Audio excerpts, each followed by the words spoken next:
报道。 明年1月13特别选举投票了，国民监督国会联名指出讲，这届立委的最后一个会期，阁有真侪重要的改革，亲像是公布利益冲突咨询的平台，甲国会助理专法拢还未完成哦。嘛，阁有真侪法案阁还未排入审查。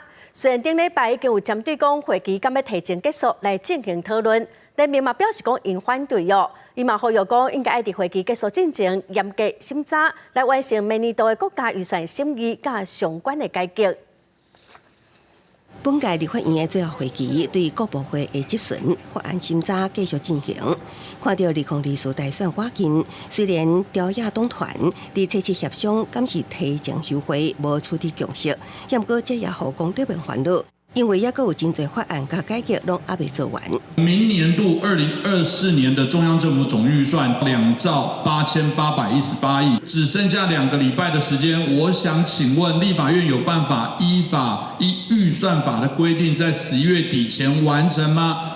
那如果没有办法完成，还是老问题，你怎么敢提早来休会呢？公道明点出，过去几年立法院助理一直传出涉及国安甲贪污等事件，不过国会助理专法也咧卡关，利益冲突资讯公布平台到即马也还未上线，佮较莫讲，也佮有其他的法案甲预算拢在等待中，还等不到立法院对外公布。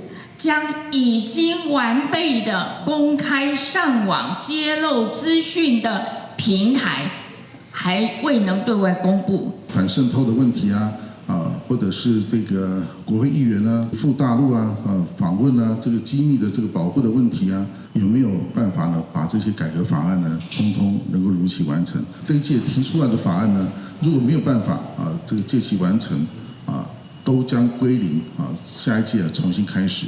公道明也邀请立法院朝野党团代表进行座谈，希望本届最后会期唔通提前休会，也会严审各项国家预算，佮完成应该有的国会改革，才会当真正争取到选民的认同。